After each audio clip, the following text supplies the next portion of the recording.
ისმის ჩემი ხმა? 3, 2, 1. ვიწყებთ. გამარჯობა, მე ვარ ლიზა და ეს არის ლიზას Eduventure და დღეს აქ ვართ იმისთვის, რომ ვისწავლოთ, გავიზარდოთ და შევცვალოთ ის, რაც ცვლილებებს საჭიროებს. და დღეს ჩვენი სტუმარი არის სიმონ ჯანაშია, რომელიც 2008-2009 წლებში განათლების სისტემის ყველაზე მასშტაბური რეფორმების ერთ-ერთი თანამონაწილე იყო. მოკლედ ვისაუბრებთ აი ამ 2004 წლიდან დღემდე, როგორ წარიმართა ეს პროცესები, რა ვისწავლეთ, რა ვერ ვისწავლეთ, ზოგადად რა კრიტიკული გადაწყვეტილებები მივიღეთ და როგორ მოვედით აქამდე, როგორ ჩამოყალიბდა ეს განათლების სისტემა იმ სახით, როგორითაც დღეს ის გვაქვს. ხო, და რა ვისწავლეთ წარსულიდან და ზოგადად საით უნდა წავიდეთ, ვეცდებით, რომ სიმონ ჯანაშიასთან ერთად ვისაუბროთ ამ ყველაფერზე. მადლობა, რომ შემოგვიერთდით და მგონია, რომ ძალიან საინტერესო იქნება თქვენი გამოცდილების და თქვენი ცოდნის გაზიარება ჩვენი მსვენელისთვის და მაყურებლისთვის. Პირიქით, მადლობა მოწვევისთვის. მე ყოველთვის სიამოვნებით ვინმეს თუ გამოვადგება ის გამოცდილება, რაც აი რა ვიცი, თქვენ ახსენეთ, რაღაც 2004-2009 წლების რეფორმის დროს მივიღე, ხო, თუ ვინმეს გამოვადგება, რომ რაღაცები აღარ გააკეთოს, პირიქით აითვალისწინოს, ეს პოზიტიური კუთხით სიამოვნებით. კი ბატონო. მაშინ სულ თავიდან რომ დავიწყოთ, აი 2004 წლიდან, როდესაც თქვენ, ასე რომ ვთქვათ, თქვენი ინტერვიუ ვნახე, სადაც ამბობდით, რომ რაღაცა პატარა არ იყო, დეპარტამენტი ერთ-ერთი საქმე უნდა ჩაგვარებოდოთ, მაგრამ ბოლოს ისე გამოვიდა, რომ რაღაცა უფრო დიდის გაკეთება მოგიწიათ ასე უნებურად და აი მაგ ყველაფრიდან რომ დავიწყოთ, ზოგადად რა პრობლემების წინაშე იდგა მაშინდელი საგანმანათლებლო სისტემა და საიდან დაიწყეს ეს ყველაფერი. ხო, 2004 წელს ჯერ კიდევ იყო რეალურად იყო შემორჩენილი საბჭოთა სისტემის რაღაცა ინერციით მომუშავე მანქანა, ანუ დიდი მანქანა საბჭოთა, რომელიც აი საბჭოთა სისტემაში იგულისხმება არა უბრალოდ რაღაც წარმოდგენები იმის შესახებ, როგორი უნდა იყოს განათლება და როგორ უნდა ისწავლებოდეს, არამედ სტრუქტურულადაც იყო საბჭოთა პრინციპზე აგებული. მაგალითად, იგივე ინსტრუმენტები გამოიყენებოდა, რაც გამოიყენებოდა ყველა საბჭოთა რესპუბლიკაში, ხო? მაგალითად, მე ყირგიზეთში მუშაობდი და აღმოაჩინე, რომ იქაც 2016 წელს ჯერ კიდევ იგივე თქვა ფორმები ჰქონდა ცხოვრების შესაძლებელი, რაც ჩვენთან იმისთვის, რომ სტატისტიკა ეწარმოებინა სახელმწიფოს და ასე შემდეგ. ზოგადად რო წარმოიდგინოთ, რა პრობლემები იყო, თქვა ესე რაღაცა იარლეყების მიწევების გარეშე, სახელმწიფო წესიად არ იცოდა რა სისტემას ფლობდა, ძალიან უცნაური იყო, იმიტომ რომ არ იცოდა რა ქონებას ფლობდა, მაგალითად საგანმანათლებლო ინფრასტრუქტურა რა იყო, იმიტომ რომ სკოლების ნაწილი, პრინციპში სკოლები ეკუთვნოდა ეკონომიკის სამინისტროს და ადგილობრივ ხელისუფლებას რაღაცნაირად ერთდროულად. და ფინანსთა სამინისტრო აფინანსებდა, განათლების სამინისტრო იყო პასუხისმგებელი და აი ეს რაღაცა სხვადასხვა უწყებების შორის კოორდინაცია არ იყო, ეს იყო ერთ-ერთი თავი პრობლემა. მაგალითად, არ იცოდნენ რამდენი ბავშვი იყო, საერთოდ რამდენი მოსწავლე იყო. რომ ეკითხებოდ, ხო, ნაწილობრივ ეს პრობლემები გამოწვეული იყო ფინანსების არარსებობით, მაგალითად, სტატისტიკის იქაურ ჯგუფს რო ეკითხებოდ, რა რატო არ იცით ბავშვამდენი ბავშვი ყავთ, გვეუბნებიან, რომ აღწერის ფული არ გვაქვს და ვიმეორებთ რაღაცა აკოპირებდნენ წლამდე რაღაც მონაცემებს. როცა ეკითხებოდით, რომ აი თქვა რა ქონებას ფლობს განათლების სისტემა, ვერ გამონებდნენ, რომ ეს ჩვენი სამინისტრო საქმე არ არის, აღწერილი არ არის, აი მაგალითად ეზო რამხელა იყო ეზოსი, ინგლისში სკოლის არავინ არ იცოდა. არ არსებობდა ისეთი ინსტრუმენტები, როგორც არის მაგალითად მასწავლებლების კონტრაქტები, რა ბრძანებები ინიშნებოდა, მასწავლებელი საერთოდ რამდენი იყო ესეც არავინ არ იცოდა. მასწავლებლების ხელფასი 2004 წელს 4 წლის დასაწყისისთვის ზოგიერთი მასალების ხალხოსი 13 თვით იყო დაგვიანებული. და არ უჯეროდა რა უბრალოდ რა ეს რაღაცა ხდება, იმიტომ რომ მე კი მუშაობდი 90-იან წლებში მასალად და რამდენიმე თვე იგივიანებდნენ და გაყინული ხალხოსი ეგეთი რაღაც ის არის კონცეფცია.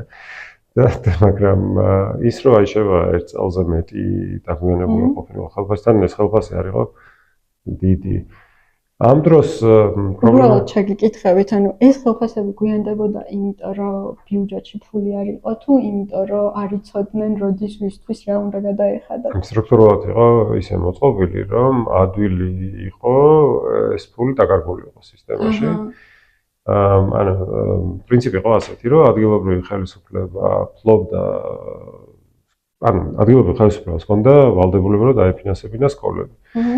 იმისთვის რომ დაეფინანსებინა ჭირდებოდა ფული არ ჰქონდა ადგილობრივ ხელისუფლებას, იმიტომ რომ შემოსავლები ადგილობრივი არ არსებობდა, ცენტრალური ხელისუფლება აძლევდა უმეტეს მუნიციპალიტეტს სუბსიდიას ცენტრალური ბიუჯეტიდან, ოღონდ აძლევდა არა კონკრეტულად სკოლისთვის, არამედ სოციალური სერვისებისთვის. რა შეჭედოდა სკოლა, ბაღი, კულტურის სახლი და ასე შემდეგ და მე შიგნით თვითონ უნდა გაენაწილებინა ადგილობრივ ხელისუფლებას ოღონდ არ იყო დადგენილი პრინციპი, რა პრინციპი გაინაწილებინა და ეს რაღაც საკეთებდნენ, რომ პრიორიტეტებს რაღაც თვითონ საზღვრავდნენ, მისთვის რას მიცემდნენ.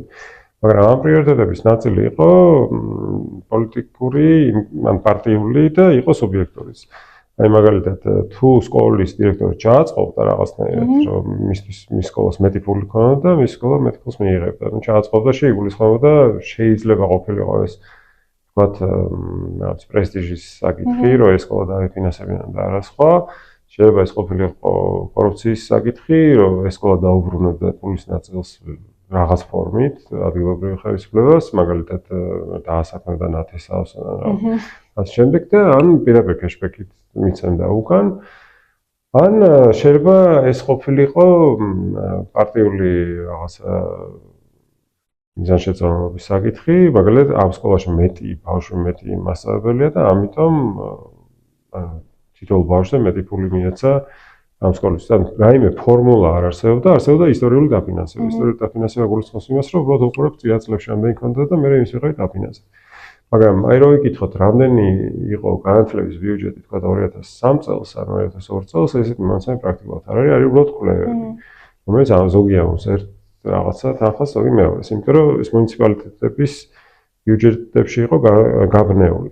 აი მაგალითად 2005 წელს და 6 წელს ბევრ დავდიოდით სხვა სკოლებში სანახავად რა ხდებოდა შეხვედრები ქონდა, იქაური მაგალითად მაჟორიტარი პოლიტიკოსები გვეუბნებოდნენ, რომ რა კარგია, რომ ახლა შემოიღეთ სულადობრივი დაფინანსება, რომელიც გულისხმობდა იმას, რომ ცენტრიდან პირდაპირ სკოლაში მიდიოდა ბავშვების რაოდენობით დაფინანსება, იმიტომ რომ ჩვენო ადრეო გვიწევდაო მოტყუებაო, იმიტომ რომ ვიცოდით რომ ვერ გადავხვდით და პირდებოდით რომ გადაგიხდით ხელფასებს რაჭებებ მალე და მეორე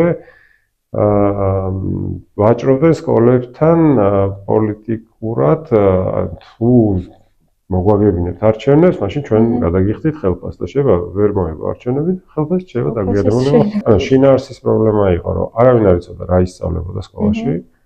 აი მართლა არავინ არ იცოდა, მეც გაუგდებული ვიყავი, იმიტომ რომ მე დამევალა, მე მიმიწვიეს მაშინ რომ ემუშავა სასწავლო გეგმაზე, რომელიც თავს სახელმწიფოს ყველა სახელმწიფო სკოლას და კერძო სკოლასაც ნაწილობრივ უნდა გამოიყენებინა და რო ვიკითხე რომ ეხლა რითი ისწავლობენ, მითხრეს რომ არსებობს საათობრივი ბადე.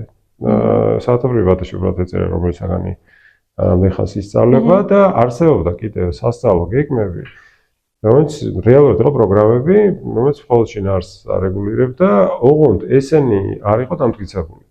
ეს იყო რაღაც საპილოტო პროექტები, რომელსაც ხან სოროსის ფონდი ახორციელებდა, ხან რაღაცა სხვა საერთაშორისო ორგანიზაციების, სხვა საგნების სასწავლო გეგმები, იყო რაღაც ეკლექტური შინაარსები, რომელსაც არც ოფიციალური სახე ჰქონდა, არც ერთმანეთთან იყო კოორდინირებული და რეალურად სახელმწიფო ფუნქციონირებდა რაღაცნაირად ორი ძირითადი, ანუ ზოგიერთი განათლება შინაარსი, ესე ვთქვათ, რეგულირდებოდა ორი რაღაც, ერთი ამ საათების რაოდენობით და მეორე სახელმძღვანელოებით, რომელიც ასევე რის მიხედვით იქნებოდა ცოტა რთული დასადგენი აღოჩნდა ჩემთვის. ანუ საიდან მოხდა ის შინაარსი. უფრო იყო ტრადიცია, რომელსაც ეყნობოდნენ სახელმწიფოების ავტორები. არსებობდა სხვა პრობლემები იყო, ერთ-ერთი ყველაზე დიდი პრობლემა იყო კორუფციის პრობლემა. რაც 90-იან წლებში აი სხვა საერთაშორისო ასე ვთქვათ, კვლევები და სხვა საერთაშორისო კვლევების მოსაზრება ამიკითხავს, რომ ყოფილ საბჭოთა ქვეყნებში, სადაც ეკონომიკა ჩამოიქცა, ეს კორუფცია გახდა შესაძლებლობა, ერთადერთი შესაძლებლობა, რომ სისტემა შენარჩუნებულიყო. და ამიტომაც ყურადღებას სახელმწიფო დიდად არ აქცევდა. ახლა ჩვენთან შეიძლება ის ვიკამათოთ იმაზე, ეს გამიზნულად არ აქცევდა თუ უბრალოდ იცოდნენ, რომ სხვანაირი სკოლები გაუქმდებოდა, მაგრამ ფაქტია, რომ აი ამ კორუფციამ ხელი შეუწყო იმას, რომ მასწავლებლები არ გაქცეულიყვნენ სკოლებიდან სხვა სექტორებში, რაც თავისთავად შეამცირებდა სისტემის ეფექტურობას და აი მაგალითად ეს რეფორმის პროექტი, რომელშიც მე დავიწყე მუშაობა, 2000 წლიდან დაიწყო და მომზადება ამ რეფორმის პროექტის დაიწყო 90-იანების ბოლოდან და ითქვათ, რომ წავიკითხოთ წინა მოსამზადებელი ანგარიშები, ძალიან საინტერესო ესეთ რაღაც ამბობს. ერთი ეკონომისტი რო ჩამოვედი საქართველოს რაღაც ნახე როგორ მუშაობს განათლების სისტემა და ესეთ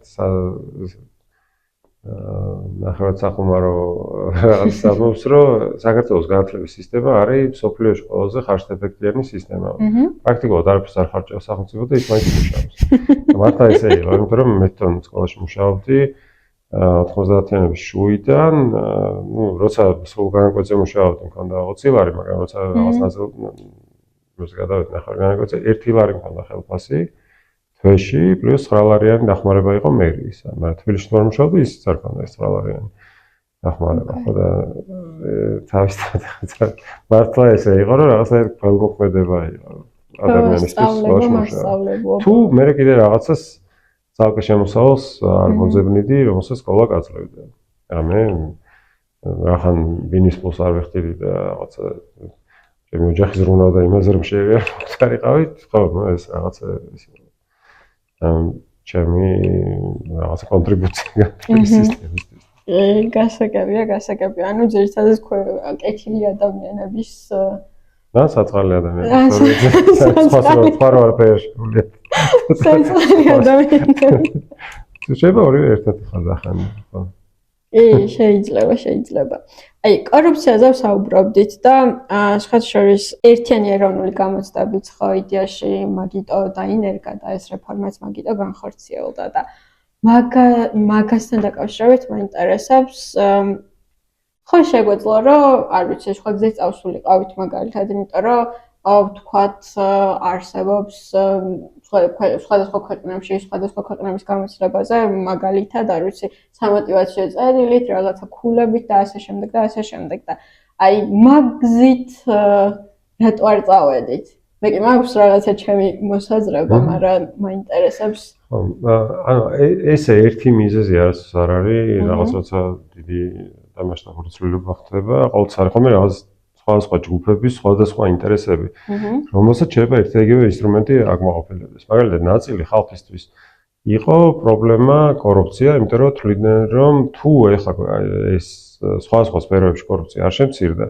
მაშინ უბრალოდ შეუძლებელი იქნება როგორც სახელმწიფო ფუნქციონირებდეს.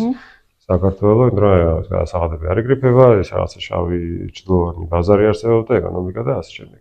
და მე ეს სისტემა არ ყვნიდა პოლიტიკურ სისტემასაც, აი კონკრეტული მაგალითი რო ავიღოთ, 2004 წელს უკვე ვარდების რევოლუციის მერე ახალი მოსული მთავრობა ამ დაპირებით კორუფციას შეამცირებს და 2004 წლის ზაფხულში იგივე პარტია ნაციონალური მოძრაობა პლუს ბურჟუაზია დემოკრატები და ასე შემდეგ, მათი წევრები სარგებლობდნენ იმ კორუფციული სისტემით, რომელიც ჯერ კიდე არსებობდა. 2004-ში ჩატარდა ძველი წესით მიღება, როცა ბავშვები თუ ახალგაზრდები გადიოდნენ აი პირდაპირ რაღაცა გამოცდებზე და მაგალითად ბევრმა პარლამენტარმა თხოვა უნივერსიტეტის რექტორებს, რომ დახმარებოდნენ რაღაც ახლობლების მოწყობაში. და 2005 წელს ეს გახდა პრობლემა, იმიტომ რომ როცა გადიოდა უკვე კანონი, რომელსაც უნდა დაერეგულირებინა ერთიანი წესით მიიღება, იქ უკვე ეს პარლამენტარები ამბობდნენ, რომ აი იქნება ერთი წელიც მოვითმინოთ, გადავდოთ და რაღაც. იმიტომ რომ ვალში იყვნენ უკვე იმ სისტემასთან, რომელიც გამოიყენეს პირველივე წელს, მიუხედავად საკუთარი დაპირებების. და ჩაითვალა, რომ აი კიდე ერთი წელი რომ ესეთი რაღაც გაგრძელდეს, რა მე უბრალოდ ვერ გააჩერებ კორუფციას ყველა სხვა დარგში. მე პასუხს ვეღარ მოთხოვ იმ უნივერსიტეტის რექტორს, რომ რაღაცა კორუფციაში ჩართული.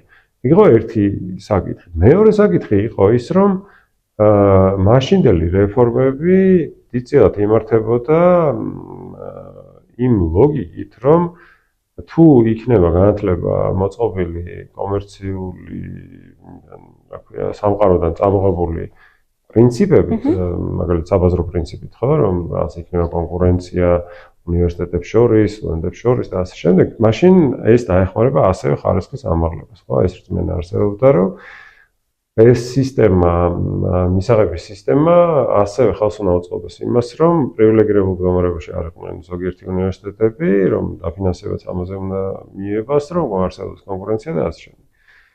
ხა პირველის და რომ ეს გამოიწვევს ხარისხის ამაღლებას. პირველი აი ეს კორუფციის დამარცხების თვალსაზრისით ასე თუ ისე გამართლებული იყო ეს ცვლილება, მაგრამ მეორეს ლოგიკა საბოლოო ჯამში არ მუშაობს. არსად ანუ ეს სახელმწიფო დაფინანსების კონკურენტულად მიღების სისტემა მაინდამაინც ხარისხს არ ამაღლებს, როცა კონკურენციის საფუძველი არ არსებობს რეალურად, როცა უნდა არსებობდეს ხალხი, ვისაც შეუძლია რომ უკეთეს ხარისხით ასწავლოს და ის ხალხი უნდა შემოდიოდეს სისტემაში რაღაცნაირად, ან ეს კონკურენცია გამართლებული უნდა იყოს იმითი, რომ ეს ბაზარი მართლა არსებობს, დიდია და ასე შემდეგ. საქართველოში სადაც სულ რამდენიმე ადამიანი თითოეულ სფეროში, ვისაც მოეკითხება, ხა მათი სხვა უნივერსიტეტებში გადანაწილებით ერთმანეთთან კონკურენციით, ხარისხის ამაღლებისთვის საუკეთესო ნიადაგი არ იქნება.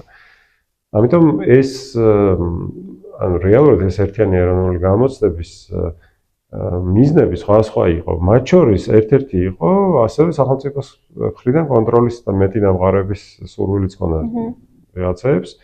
ანუ ამან საშუალება მისცა, რომ მაგალითად უნივერსიტეტებზე მეტი კონტროლი დაემყარებინათ. იმიტომ რომ მანამდე სისტემაში რეალურად უნივერსიტეტები, ანგარიშვალდებულები იყვნენ უფრო ადმინისტრაციულად, ანუ მაგალითად რექტორების დანიშვნა ეხებოდა პრეზიდენტს და გასაგებია რომ სახელმწიფო ერეოდა ამ საკითხებში სახელმწიფო უნივერსიტეტებზე ლაპარაკი, მაგრამ კერძო სექტორზე საერთოდ კონტროლი პრაქტიკულად არ არსებობდა, ორი ასეული უნივერსიტეტი არსებობდა კერძო და აი ამ სისტემაზე კონტროლის დასამყარებლად რაღაც პაკეტი იყო. ეს სინამდვილეში ეს გამოცდების სისტემა არის ნაწილი ერთი დიდი სისტემის, რაც გულისხმობს დაფინანსების სისტემას და ასევე ხარისხის მართვის სისტემას, რაც ეს აკრედიტაციის სისტემა, ავტორიზაციის სისტემა მუშაობს და რეალურად ეს ლოგიკა არის ჩვენი გამოგონილი არ არის ზეხენ ხოლმე ნეოლიბერალური ლოგიკა, სადაც სახელმწიფო ამბობს, რომ მე არ ვერევი კონკრეტული ორგანიზაციის მართვაში, მაგრამ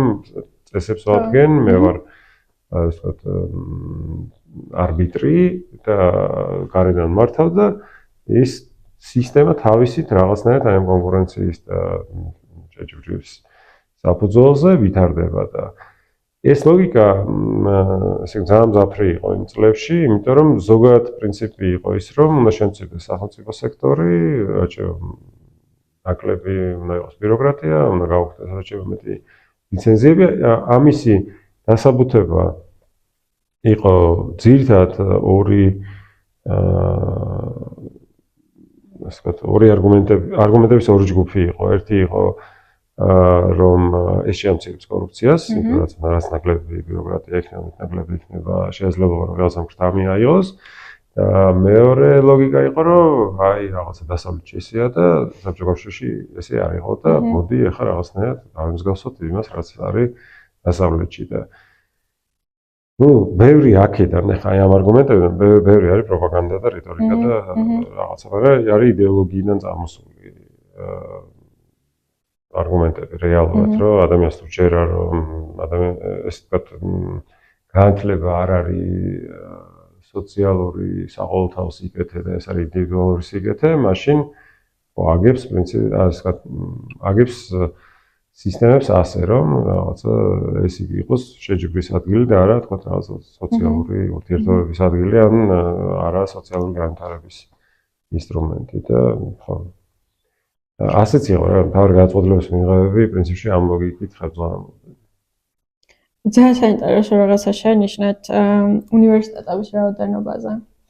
დღესაც საკმაოდ ბევრი არის 3 წლის წინ მქონდა პრეზენტაცია გასაკეთებელი სამაგისტროზე რო სწავლობდი და ჩემმა ერთ-ერთმა ლექტორმა სპეციალურად გამაჩერა რომ დაეზუსტებინა ნამდვილად თქვი თუ არა რიცხვი 73, როდესაც ვახსენე უნივერსიტეტების რაოდენობა და აინტერესებდა რატო რისთვის, რატო არის საჭირო და ასე შემდეგ და აი მაგასთან დაკავშირებით თქვენ რას ფიქრობთ?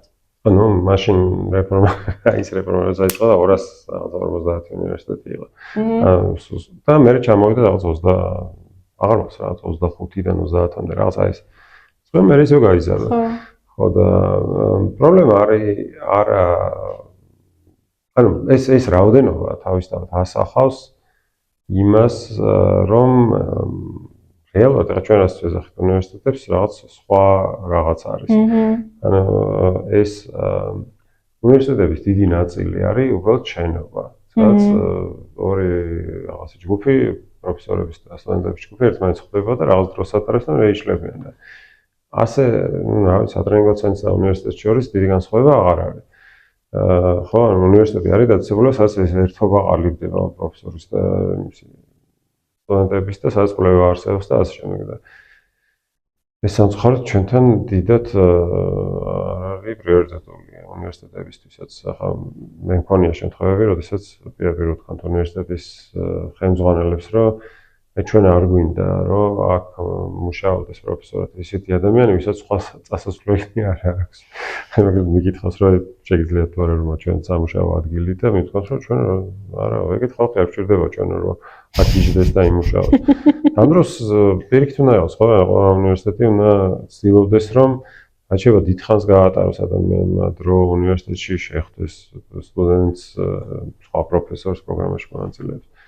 ახლა უნივერსიტეტებში მე სადაც მისწავლებია საჯაროებში სხვა შორის უფრო არის ეს რაღაც კულტურა, მაგრამ ერთზევებში რადგან ძირითად საათებით არიან დასაქმებულები, ან დროებით მოდიან და იმ დროში უხდიან თულს, ამიტომ უნივერსიტეტების განვითარებაში ჩართული არ არიან პროფესორები უმეტესად. თუ რაღაც კიდე დამატებითი ადმინისტრაციული თანამდებობა არ აქვს და ხო, ну ეს სერიოზული პრობლემაა, იმიტომ რომ რეალურად უნივერსიტეტები აქ არის რაღაცა კომერციული რაღაცა სუპერმარკეტივით არის განათლების, რომ ვიღაც მოდის და ეთქვის, რომ აინთ აროდან ეს მინდა, ეს ცოტა ამიწონეთ, იქ რაღაც გამიკეთეთ და პროფესორებიც ესე გრძნობენ თავს, როგორც რაღაცა მომსახურე პერსონალი რაღაცა კლიენტებისთვის და არა როგორც ერთობა საზოგადოება, რომელსაც შეუძლია რომ რაღაცა მნიშვნელოვანი საზოგადოებაში შეცვალოს. კი ბატონო, აი მაგ საკითხზე მე თვითონ რო ვფიქრობ ხოლმე იდეაში თქვენს ახსენეთ, რომ აი რა ფუნქციაც თავდაპირველად უნივერსიტეტს უნდა ჰქონოდა და არის ეს ახალი ცოდნის შექმნა, ცოდნის გადაცემა და ასე შემდეგ, დღეს ეგ ფუნქცია ჩემთვის ყოველ შემთხვევაში დაკარგული აქვს რა. იმიტომ რომ აი წეგან მოწვეულ ლექტორებსაც რო ახსენეთ. რატომღაც სანამ ესე განათლების სფეროში უფრო მეც გავიგებდი და ვისწავლიდი და შევიტყობდი, რატომღაც მეგონა ხოლმე რომ ეს მოწვეული ლექტორების ფენომენი ისეთი იყო რა რაღაც რომ აი მოწვეული ლექტორია, ჩვენთან გვინდა რომ იყოს და ასე შემდეგ. მაგრამ მე რო გავიგე რომ ამ ადამიანებს ის არ აქვს რა ქვია ოთახი რომ სადმე რაღაცა არ ვიცი დასხდნენ, ფიქრონ კოლეგებთან რაღაცა დიალოგი ქონდეთ, რომ იქნება რაღაცა ახალი იდეა გაგუჩნდეს, გავაკეთოთ, რაღაცა ახალი შევქმნათ. ხო, მე მივხვდი რომ რაღაცას არასწორად ვაკეთებდით. მე რამდენიმე უნივერსიტეტში მიმუშავია, მისწავლებია პროგრამებზე, სადაც მე არ ვიცოდი სხვა პროფესორები ვინ იყვნენ, ვინც იგივე პროგრამაზე ასწავლეს. მაფერი რა თქვა იმაზე, რომ არ ვიცოდი რა სილაბუსებით ასწავლიან, რა ლიტერატურით ასწავლიან. სულ არ იყო გამორიცხული, მეც იგივე წიგნებით ასწავლდი, რაც სხვა პროფესორი.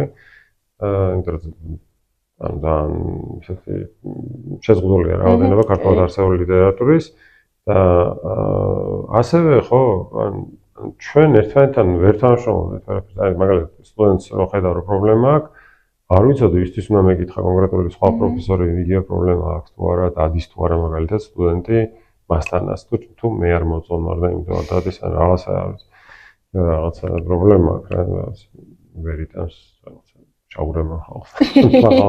რა ვიცი. ხო და ეს უნივერსიტეტები ხო მე ვფიქრობ რომ უმეტესობას უბრალოდ ქვია ეს სახელი, მაგრამ რაღაც სხვა არის. ყოველ შემთხვევაში უბრალოდ სხვანაირად რო ვთქვა, ანუ ის რასაც დასავლეთში ეძახიან უნივერსიტეტს, ის არ არის, რასაც იგივე არ არის, რასაც საქართველოში ვარქმევთ და ნუ ერთ-ერთი მთავარი პრობლემა კიდე არის არა მხოლოდ ეს ცოდნის შექმნა და ცოდნის გადაცემა, არამედ საზოგადოების ცხოვრებაში ჩართულობაც. იმიტომ რომ უნივერსიტეტებმა და სკოლებმაც ჩვენი აი რაღაც განათლების პოლიტიკიდან გამომდინარე გადაწყვეტეს რომ რაც უფრო ჩართული იქნები საზოგადოებრივ ცხოვრებაში, მით უფრო სარისკოა ეს ორგანიზაციის გადარჩენისთვის და განათლებაში ისე როგორც სხვა ორგანიზაციულ სისტემებში ერთ-ერთი მთავარი ამოცანა აქვს ორგანიზაციას რო გადარჩეს. გადარჩენაში იგულისხმება ის რომ მაგალითად არ შეუწყობენ დაფინანსება, არ შეუწყობენ ავტორიზაცია არ გააუქმონ, ან ფინანსური პრობლემები არ შეექმნან, ხელმძღვანელობა არ გამოუცვალონ, რაღაცა პოლიტიკურად მოტივირებული ჯგუფები არ შემოიყვანონ, დიდები არ უქმნიან და ამიტომ ვიზახან ჩვენ პოლიტიკისგან შორს ვართ. მაგრამ პოლიტიკისგან შორს ვართ, კაი ჭანდაბას ეს თქვათ არის თავდაცვის რაღაცა მექანიზმი, მაგრამ აი თქვათ რომ იცი რომ შენ უნივერსიტეტის გარშემო თქვათ არის დარგო დამოკიდებულების პრობლემა. აი რამეს აკეთებ იმისთვის რომ ეს პრობლემა შეამცირო. აი რაღაც გვერდზე ეზოში ხედავ რომ ბავშვები თანამშრომლობენ ფეხბურთს და იქ ვიღაცები თქვათ ნარკოტიკებს მოიხმარენ. აი ხონა უნივერსიტეტმა როგორც ინსტიტუციამ თქვას რომ აი ჩემ უბანში თუ ესეთი რაღაც ხდება, სადაც მე ჩვენ ვარსებობ. მაშინ რაღაც შეიძლება გამოვიკვლიოთ ეს საკითხი, შეიძლება არის სტუდენტების რაღაცა ის გავაკეთოთ მოხალისეების კლუბი ან რაღაც, ან მივიდეთ და ველაპარაკოთ ამ ხალხს იქნება რამე ჭირდება და რაღაც შეიძლება შევცვალოთ და და არ ერთვება რა, ეხლა ეს კიდე მძაფრი პრობლემებია, მაგრამ აი ფიქრობდი ესეთ საკითხზე, რომ თბილისის მერიამ ფრანგულ კომპანიას შეუკვეთა კვლევა, რომლის მიხედვითაც ასაკებია რომ მთელი თბილისის ტრანსპორტი უნდა გამოიკვლიოთ, მაგრამ მაგალითად დიდხანს იკვლევდნენ ჭავჭავაძის პროსპექტის ტრანსპორტის მდგომარეობას და ამ ჭავჭავაძის პროსპექტზე არის 4 უნივერსიტეტი. რა ვიცი, მე ჩემ წარმოადგენაში პირველი ამ უნივერსიტეტებს უნდა თხოვო, რომ გამოიკვლიონ ის პრობლემა, რაც ყოველდღე უყურებენ. და რატო უნდა შეუკვეთა უნივერსიტეტს და არა თქვა ფრანგულ კომპანიას, ხო, იმიტომ რომ ცოდნა დარჩება ამ უნივერსიტეტში, შეიქმნება რაღაც პროგრამა საბოლოო ჯამში ამ ცოდნას დაყრდნობით, იმიტომ რომ გაჩნდებიან ადამიანები, ვისაც ეს საკითხი აღელვებთ და აინტერესებთ. და თან პროფესიული ცოდნაც უგროვდებათ.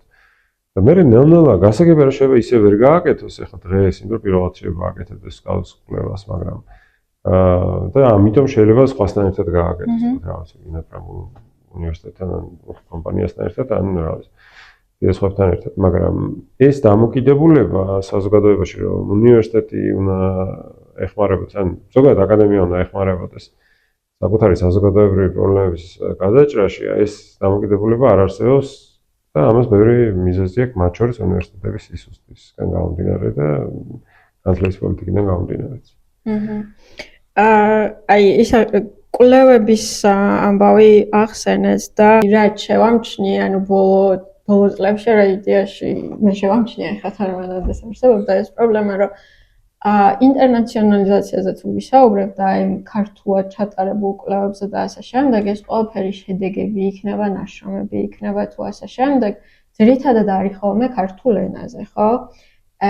და მან ესეთი კითხვა გამიჩნდა, რომ რატო ვიზღუდავთ თავს იმითი, რომ აი რატო არა სხვებს რატო არ ვკითხოთ, მაგალითად LinkedIn-ს მე ძალიან კარგად ვიყენებ, იმიტომ რომ ძალიან ბევრი ის ნახვა შემიძლია, ვინ რას აკეთებს, როგორ აკეთებს, რა შეიძლება რომ გადმოითარგმნოს აქეთ გამოცდილებაში და ასე შემდეგ, მაგრამ აი ეს რესპონდენტებსაც რო ვეძებდი, შევამჩნიე, რომ ქართველი ეს აკადემიკოსები იქნებიან თუ ის ადამიანები, ვინც რეალურად ღირებულ ცოდნას ქმნიან, არ არიან. თუ არ მოვზაბნე, ძნელი არის მათთან დაკავშირება, კონტაქტი და ასე შემდეგ. ხო, აი მაგ ყველაფერზე რას ფიქრობთ? ნუ პრობლემა არის სტრუქტურული აქ, ხო? მაგალითად, უნივერსიტეტებში დაწინაურება ის სისტემა რო არსებობს, რომელიც მოითხოვს მაგალითად საერთაშორისო პუბლიკაციებს, მაშინ უფრო მეტი ადამიანი იქნებოდა ამ საერთაშორისო სისტემებში ჩართული. ჩვენთან უნივერსიტეტებში უმეტესად დაწინაურება ხდება რაღაცა ეროვნული დამოკიდებულების საფუძველზე ადმინისტრაციას და ადმინისტრაციის მხრიდან თუ კარგი ადმინისტრაციასთან კარგ შეტაკებას ტოვებს პროფესორი, მაშინ ამას სავარაუდოდ დააწინაურებენ. ან თუ საზოგადოებაში გაითქვა სახელით და ადმინისტრაციას სხვა გზა არ აქვს, უნდა დააწინაუროს. მაგრამ ესეთი კონკრეტული მოთხოვნები იშვიათია უნივერსიტეტებში, ან თუ არის მოთხოვნები, ხშირად პროფანაცია ხდება. აი თქვათ მე ვიყავი ჯგუფის წევრი, რომელიც იკვლევდა სადოქტორო ხარისხებს საქართველოში და ესეთი რაღაც ნახეთ, რომ აი მაგალითად ილიას უნივერსიტეტს და ერთ-ერთ პერიფერიულ უნივერსიტეტს არ დავასახელებ, იმიტომ რომ თხოვეს რომ მეტი აღარ თქვა. და ჯერ თქვი, ბოლოს ესე მითხრა იქ 50-კანმა, რომ კიდე ერთხელ რო თქვიო, სკამიდან ამოვხდიო. ოი. ანუ პრობლემა რა იყო, რომ აი მაგალითად ორი უნივერსიტეტს ჰქონდა მოთხოვნა, რომ თუ გინდა რომ სადოქტორო დისერტაცია დაიცვა განათლებაში, უნდა გქონდეს საერთაშორისო პუბლიკაცია და ორივეს თითქოს ეს მოთხოვნა ჰქონდა, მაგრამ ილიას უნივერსიტეტს ჰქონდა აღებული საერთაშორისო პუბლიკაციის კრიტერიუმად საერთაშორისო რეფერირებადი ჟურნალების ბაზა და მეორე უნივერსიტეტს რომელსაც სახელს არ ვასახელებ, იმათ თქვენს რომ ყველაფერი რაც საქართველოს გარეთ არის, ის არის საერთაშორისო.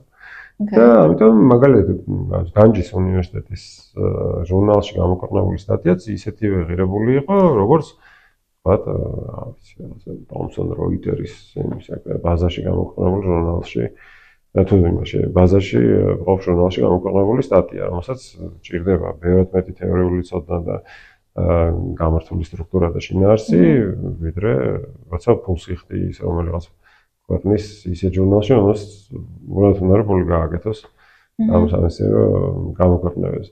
ამიტომაც არის, რომ ხო, ეს პუბლიკაციები და საერთაშორისო პრეზენცი, ხო, ასე ვთქვათ, არის ნაკლები რა ქართული მეცნიერების. მეორე არის, რომ მეცნიერების რაღაც ნაწილი თავისთავად არის ჩაკეტილი რაღაცა სივრცეში, ანუ ქართულ სივრცეში გამოცდილებიდან გამომდინარე, ანუ მას თვითონ არ აქვს ის განათლება და არ არის ჩართული იმ დისკუსიებში, რაც მიმდინარეობს საერთაშორისო სამეცნიერო წრეებში და ძალიან უჭირსო ჩაერთოს საკუთარი რაღაცა მიმოხილვითი კვლევებიც და ანუ ისინი ვერ იგებენ რის თქმა უნდა ადამიანს თუ რაღაცა გაზიარებული მეთოდოლოგიები არ არის და ასე შემდეგ და ეს საქართველოში ერთ-ერთი ცუდად ისწავლება და მეორე მხრივ თვითონ თემები რაც წამოშავებენ ხშირად არის მოძველებული და გაუგებარი. რატომ უნდა იკვლევდე ამ თემას და ისე როგორც იკვლევ. მე მგონი რომ ძალიან შეიცვალა ეს უკეთესობისკენ ბოლო 20 წლის განმავლობაში. იმიტომ რომ რაღაცა დაქირავებისთვის გახდა მნიშვნელოვანი ეს საერთაშორისო პუბლიკაციები ბევრი უნივერსიტეტი აქციებს ამას ყურადღებას. მე ბევრი ადამიანი წავიდა დასავლეთში, აღმოსავლეთშიც და ისწავლა ის ენა, რომელზეც მიმდინარეობს დისკუსია საერთაშორისო სამეცნიერო საზოგადოებაში და ბევრი მეტი შესაძლებლობები არსებობს დღეს საერთაშორისო კონფერენციებზე სასიარულოდ ასე შემდეგ, ვიდრე იყო ანუ მაშინ როდესაც 13 თვის მასი არ ქონდა ხალხს აღებული. ოკეი. აი რახან საერთაშორისო გამოცდილებებზეც ვსაუბრობთ და წეგან ახსენეთ, რომ ეს გამოცდილებები გადმოტანილი არა, დაფუძნებული რაღაცა საერთაშორისო გამოცდილებებზე, ხო? და ყველაზე დიდ შეცდომას, რასაც მგონია რომ უშვებენ ხოლმე ამ დროს, როცა რაღაცა გადმოთარგმნას ცდილობენ, არის რომ უირა კარგია, რა კარგად მუშაობს სხვაგან, მოდი და ვიღოთ ეგრევე გადმოვიტანოთ და ადაპტირებას არ ცდილობენ ხოლმე ამ ყველაფრის ადგილობრივ კონტექსტთან. და აი თქვენ როგორ შეაფასებდით მაგ ყველაფერს, როცა ეს სისტემა იქმნებოდა და ასე შემდეგ, აი რა გავაკეთეთ, რა მოვარგეთ ქართულს, ან როგორ მოხდა ეგ პროცესი ზოგადად? ხო, ეს კრიტიკა ბევრჯერ შემხვედრია, თან მხოლოდ საქართველოში, რომ აი ესე გადმოტანა ხელოვნურია, არ მუშაობს და ასე. კი, ეგ მართალია. აი სადღაც 100 წლის წინაც ქონდა გასული მოხსენება, ერთ-ერთი პირველი შედარებითი განათლების სპეციალისტი ინგლისში ადლერი არის ესეთი. და ის ესეთ მეტაფორას იყენებს, რომ ეხლა წარმოიდგინეთ, რომ ჩვენო სხვა ბაღში რო წავიდეთო და ერთგანო ერთი ფოთოლი რო ავიღოთ, მე როგორ ყვავილი მესამეგან რაღაცა მცენარე და ერთმანეთს რომ მივაწებოთ, ხო არ გამოვა ისე ვთქვათ, ცოცხალი მცენარე, ხო, ანუ არ იქნება სიცოცხლის უნარიანი. ასე არის განათლების სისტემებიც, ხო, რომ თქვათ შეიძლება შინაარსი ერთი იყოს, ჩვენთვის მნიშვნელოვანი სტრუქტურა სხვა, რომ მიაწებო ამ შინაარსს და მე ვთქვათ, მასშტაბების იდეოლოგია სხვა იყოს, იქ პოლიტიკური ბრძოლები სხვა კონდეს, პოლიტიკური სისტემა სრულიად სხვა კონდეს და ასე არ გამოაცხადია, ხო? აი მაგალითად ფინური სკოლის მოდელი და ამაზე რომ ის ხოლმე ლაპარაკი, კი ბატონო, ფინური სახელმწიფოს მოდელი გადმოიტანოთ, სოციალურად ორიენტირებული სახელმწიფოსი და მერე ის შესაძლებლობები და ის ცოდნები და ის მიზნები და ასე შემდეგ და ის პოლიტიკური ბრძოლებიც უნდა გაითვალისწინო, როგორ მივიდნენ ისინი იქ, თორე მათთვისაც არ არის სისტემა იდეალური. ხო და ეგ კრიტიკა ბევრგან ხდება, მაგრამ პრობლემა არის ის, რომ თუ კარგად დავაკვირდებით, როგორ ხდება როგორც სამეცნიერო ლიტერატურაში ამას ვეძახით ხოლმე, გასესხება და სესხება ამ იდეების ანუ თეორიების ერთ-ერთი ჯგუფი, ხო, აი რომელსაც მეც ვეყნობოდი, როცა სადისერტაციო კვლევას წერდი, ის ამბობს, რომ რეალურად ესე პასიური მიმღებები არასდროს არ არიან სახელმწიფოები, მათ შორის ჩვენარი სახელმწიფოები, რომლებსაც შეიძლება რომლებიც უფრო შეიძლება ადვილად ექვემდებარებიან გავლენებს გარედან. ანუ რეალურად ყოველთვის ხდება გარდაქმნა იმ სისტემის ისე რომ სახელი შეიძლება იგივე იყოს, მაგრამ იმ სახელის მიღმა შეიძლება სრულიად სხვა რაღაც მუშაობდეს. ხო, ახლა მაგალითად ჩვენ ავიღეთ რაღაცა სულადობრივი დაფინანსება სკოლებში, ხო, მე ბავშვი თქოს ასე შემდეგ, მაგრამ თუ დავაკვირდებით იმას, რას ეძახიან სხვა ქვეყნები ამ სულადობრივ დაფინანსებას, აღმოჩნდეთ, რომ სრულიად სხვადასხვა პრინციპებზე არის დაფუძნებული. აი მაგალითად ჩვენთან პირდაპირ ბავშვების რაოდენობა იყო ლატვიაში და ანუ კონკრეტულ სკოლაში ბავშვების რაოდენობა ლატვიაში მაგალითად მუნიციპალიტეტში ბავშვების რაოდენობის განსაზღვრის შემდეგ მუნიციპალიტეტი იღებდა ამ ფულს და მე ანაწილებდა სკოლებში ისევ თავის პრიორიტეტების მიხედვით. ორი სრულიად სხვადასხვა სისტემაა, ხო? ანუ ჩვენ შემთხვევაში ამოვარდნილი იყო შუალედური რგოლი, რომელიც კიდევ პრიორიტეტების განსაზღვრაში მონაწილეობს და მიზანი სხვადასხვა იყო. ახლა ჩვენთან თუ იყო მაგალითად აი ამ პოლიტიკური გავლენის შემცირება, რომ იქ რაღაც მაჟორიტარი არ ევაჭრებოდეს სკოლას და ასევე გარკვეული წარმოდგენა არსებობდა სამართლიანობაზე, რომ არ შეიძლება რაღაცა კარგი ლობისტი თუ ყავს სკოლას, მეტი ფული ქონდეს და ცუდი ლობისტი თუ ყავს, ნაკლები ფული ქონდეს, რაღაც წარმოდგენა იმის შესახებ ბავშვები რას იმსახურებენ და რაღაც კონსტიტუცია რას ამბობს, როცა განათლებას როგორც უფლებაზე ლაპარაკობს, ხო, მაშინ შეიძლება ესეც მოვაწყო, მაგრამ მე სხვა ქვეყანაში რომ ნახავ, აი მაგალითად შეიძლება ჩვენ შემთხვევაში მე არ მახსენდება, რომ ვინმეს ეთქვას, რომ ამას იმიტომ ვაკეთეთ, რომ დასავლეთში ესეა. მაგრამ აი მაგალითად ზოგიერთ ყოფილ საბჭოთა ქვეყანაში ძირითადი мотивация იყო აი ეს რაღაცა პერფორმანსის მოწყობა, რომ აი ჩვენს თანამედროვეები გავხდით, ხო, რაღაცნაირად ჩვენთან მაგალითად აი იგივე ფუნქციას ასრულებს საერთაშორისო კვლევები. ხო, აი რაღაც ტარდება. ჩვენ ვართ ჩართული სხვადასხვა საერთაშორისო კვლევაში, რომელიც ამოწმებს მაგალითად ჩვენი მოსწავლეები სხვა ქვეყნის მოსწავლეებთან შედარებით რაღაცა რამდენად განვითარებული უნარები აქვს ციგნიერებაში, რაღაცა რაოდენობრივ აზროვნებაში და სხვა. ერთ-ერთი დანიშნულება, რომელიც მართლა შეიძლება რო დავაკვირდეთ, რაც აქვს ამ კვლევას, არის უბრალოდ ის, რომ ვამბობთ, ჩვენ თანამედროვე განათლების სისტემა, მაგრამ ჩვენს კვლევებს ვეყრდნობით. ზემოდში არც ერთი გადაწყვეტილება არ არის მიღებული, მე რაც მახსოვს, ამ კვლევებზე დაყრდნობით. ანუ ეს ერთ-ერთი შედეგებს გვაჩვენებს უკვე 2008 წლიდან და მაინც იგივეს ვაკეთებთ რა. ამ კვლევას რამე შეეცვალოს ჩვენთვის, ну, შეიძლება თქვათ, რომ კარგია, დიაგნოსტირებისთვის მაინც გვჭირდება, ხომ არ შეიცვალა რამე, ხომ არ გაუარეს და ამას დასაკვირვებლად, მაგრამ რეალურად ეს არის რაღაცნაირი რიტუალი. რა, აი, საფრანგეთი მონაწილეობს, გერმანია მონაწილეობს, საქართველოს მონაწილეობს, ესე იგი ჩვენც უკვე მივახციეთ რაღაცა განვითარების რაღაც არის ან მაგალითად შეუძლია მე ხელისუფლებას ყავს, რომ აი ჩვენი განათლების სისტემა გამჭვირვალეა, ჩვენ საერთაშორისო კვლევებში ვართ ჩართული და რაღაცა. ეგ ძალიან სამწუხარო ფაქტი აღნიშნეთ, რომ მართლა შეიძლება მართლა არა ტარდება საქართველოში ესეთი კვლევები თუნდაც რომელიც მართლა ღირებულ შედეგებს დებს და თუნდაც რეკომენდაციებზე სამუშაოდაც არ მაქვს მარტო რაღაც განათლების თემასთან დაკავშირებულ კვლევებზე სხვადასხვა თემაზე შეიძლება იყოს და რეკომენდაციებსაც რომ ვეცნობი ხოლმე ჩემი აზრით ყოველ შემთხვევაში რაღაცა ღირებულის გათვალისწინება წაღება და მურგება რაღაცა რომ შეიცვალოს შეიძლება რა თუმცა მაგას არ ვაკეთებთ სამწუხაროდ. ორნაირი კვლევები ტარდება ჩვენთან განათლებაში. მაგალითად არის კვლევები, რომ სახელმწიფო უკვეთავს და მაგალითად მეცნიერულია, უფრო გამოყენებითი კვლევებია, რომელსაც ჭირდება, ხშირ შემთხვევაში ჭირდებათ ხოლმე უკვე მიღებული გადაწყვეტილების ლეგიტიმაციისთვის, ხო? წინასწარ ვიცი, რომ აღარ მინდა რომ აი ეს ინსტრუმენტი გამოიყენო და ახლა ჩავატარებ კვლევას და ის დამიდასტურებს, რომ სწორია, რომ აღარ მინდა რომ ეს ინსტრუმენტი გამოიყენოს. მაგალითად, რაღაც მასწავლებლების კარიერული განვითარების სქემა, ანუ ისეაც 1000 ჯერ აქვს მოსმენილი მასწავლებლების კარიერის საშინელებაა და ახლა ჩავატარებ კვლევას და ეს დაადასტურებს, რომ ეს უბრალოდ ჩემი სუბიექტური შთაბეჭდილება კი არ არის, არამედ მასწავლებლების რაღაც მნიშვნელოვანი ნაწილიც ასე ფიქრობს. მაგრამ მეორე არის და ასეთ კვლევებს რაც არ უნდა მაღალი თქო ანუ რაც არ უნდა სანდო მეთოდოლოგიით ტარდებოდეს დიდი ღირებულება არ აქვს, ხო?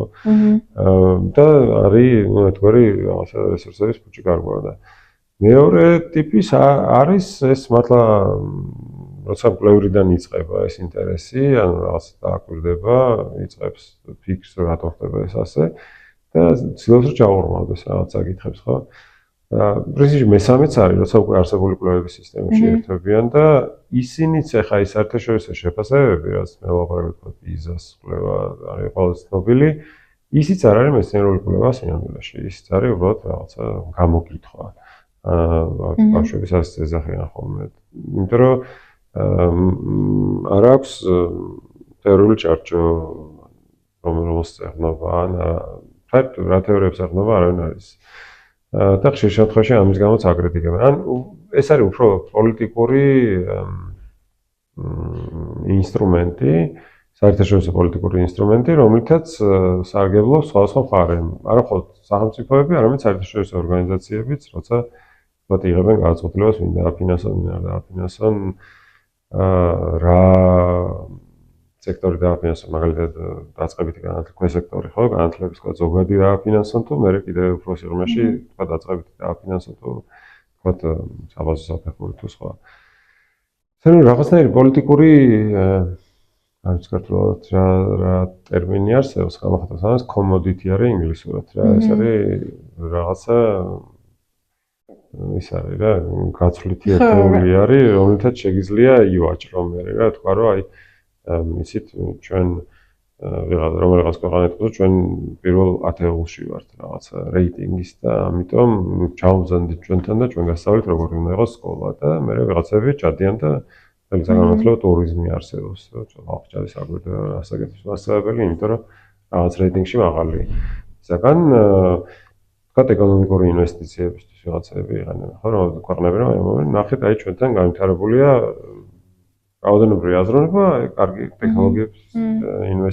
ტექნოლოგიებში ინვესტიციისთვის ნაყოფიერი გარემოა თქვა ესა თუ ნოყიერი ნიადაგია ხო და ხო არის ბევრი ესეთი პრაქტიკული გამოყენება მაგრამ ეს არ არის ცოდნის შექმნა სიამოვნებაში რაც შეიძლება ავითარებდეს სისტემას პირიქით ძალიან საინტერესო არის მართლა ზოგადად მაკვლევებიდანაც რის წაღება რას ემსახურება ზოგადად ყველაფერი რა იმიტომ რომ შეიძლება ეს რაღაცა კონტექსტიდან ამოგლეჯილად მართლა ვთქვა რომ აი იცი რა არის წერა-კითხვის ცოდნით და ასე შემდეგ ერთ-ერთ მოწინავე ადგილას ვარ მაგრამ ანუ სხვა კომპონენტები ხო, გაერო სტატისტიკით, რაღაც ადამიანური განვითარების ინდექსით ერთ-ერთ მოწინავე ადგილზეა საქართველო და ინდიკატორს ვავიღებთ არის უბრალოდ აღებული რამდენმა იცის წერა-კითხვა, მაგრამ იმ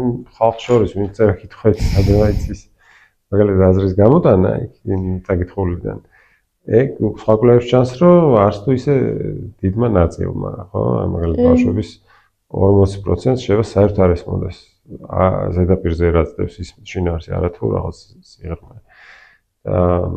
ხო, ეს კვლევები ხა უბრალოდ განგაშისთვის კი გამოიყენება ხოლმე, მაგრამ ეს კვლევა არ გეუბნება რატომ ხდება ეს, რომ მაგალითად ამდენ ბავშვს უჭირს. აი მაგას კიდე ცალკე კვლევები ჭირდება ხოლმე და პასუხები თითქოს ცნობილია დიდი ხანია, უბრალოდ პოლიტიკური გადაწყვეტილება არ არის. პასუხი ერთ-ერთი არის ის, რომ მაგალითად სოციალური პირობები იწვევს იმას, რომ ანუ მნიშვნელოვნად მოქმედებს სკოლის გარეთ არსებული პირობები ბავშვების წარმატებაზე სკოლის შიგნით, რომ მაგალითად თუ შენ დაიბადე ღარიბ ოჯახში, სადაც შენი მოვალეობა არის, რომ მიხედო შენ უმცროს და-ძმას, დიდი ალბათობით შენ დრო არ დაგჭირდება იმისთვის, რომ წესიათ ისწავლო და იმეწადინო. ან თუ ეხმარები ოჯახს, თუ შემოსავალი კონდეს სხვა გზითაც, არა მხოლოდ ბავშვების მოვლენა თქვა მუშაობ სპანაში და მოსავლის აღებაში და ასე შემდეგ ეხმარები. მაგრამ ანუ თქვა ბაზრობებზე გვინახავს ხო ბავშვების ხედან ოჯახის წევრებთან ერთად და ეხმარებიან მუშაობაში. თუ ვიცით რომ ეს არის პრობლემა, მე არსებობს ინსტრუმენტები, რომელიც არის გამოცდილი ხო, მაგალითად რა ვიცი, პირობით ფულის გადაცემის სისტემები არსებობს. მაგალითად, იმ პირობით ვაძლევ დახმარებას ოჯახს, თუ შვილი დადის რეგულარულად სკოლაში და რჩება გაკვეთილების მერე და რაღაც ნიშნებზე დაბლა არ ჩამოდის მისი მოსწრება. და რაღაც. ან შეიძლება ნიშნებს არ მიაქცია, უყურადღება გააჩნია რა, ახლა მიზანი რა არის. და ეს ოჯახიც მერე იწყებს ფიქს იმას, რა ჯობია რა, ანაში გამუშავოს ბავშვი თუ რაღაც სკოლაში გაუშვა, იმიტომ რომ შეიძლება აღმოჩნდეს, რომ ფინანსურად მოგებიანია რომ გაუშვა სკოლაში და არა დატოვოს სახლში. და ეს თან სადღაც კი არ ხდება მაინც ბოლივიაში და εκεί არ უნდა წახვიდე ამ შეესწავლა თურქეთშიც არის მსგავსი პროგრამები და შეიძლება გადახვიდე ნახო და აკეთე გადმოხვიდე კითხო იმათ და თან სიამოვნებით უზიარებენ ამ სფეროში მომუშავე ადამიანები ერთმანეთს გამოცდილებას ხო და ჩვენ ვიცით რომ მაგალითად მასწავლებლების კომპეტენციების არათანაბრად არის ქვეყანაში განაწილებული ხო რა ვთქვათ ქალაქში მეტია ადამიანი ვისგან შეარჩიო, როცა ვაკანსია არსებობს, სოფელში ნაკლებია და შეიძლება აიყვანონ ისეთი ადამიანიც, რომელიც სულაც არ არის ამ კარგი სპეციალისტი. ხო, ან საბინის შინაარსიც არ იცის, აი ქართულს შეიძლება ასწავლოს ადამიანი, რომელიც თვითონ ქართული არ იცის. და უბრალოდ სხვა არ არის, ან თქვა რა ვიცი. გვინახავს მასწავლებლები, რომლებიც ხო მეცხვარე უცებ ხდება რაღაცა მანამდე სხვაში მუშაობდა და უცებ ხდება ფიზკულტურის მასწავლებელი და კი შეიძლება რაღაცა თქვას რა რა უნდა ახლა ფიზკულტურის მასწავლებლს, მაგრამ ცოდნა უნდა და რა თქმა უნდა დამოღირებულებები უნდა და დამოკიდებულება უნდა. რომელიც შეიძლება კონდეს მეცხვარეს. რა გამორიცხავ მაგას, მაგრამ ცოდნა არ აქვს, ხო, მაგალითად სასწავლო გეგმა უნდა დაждდეს, წაიკითხოს და ნახოს, რომ რაღაცა შედეგებზე არის ბავშვი უნდა გაიყვანო რაღაც შედეგზე.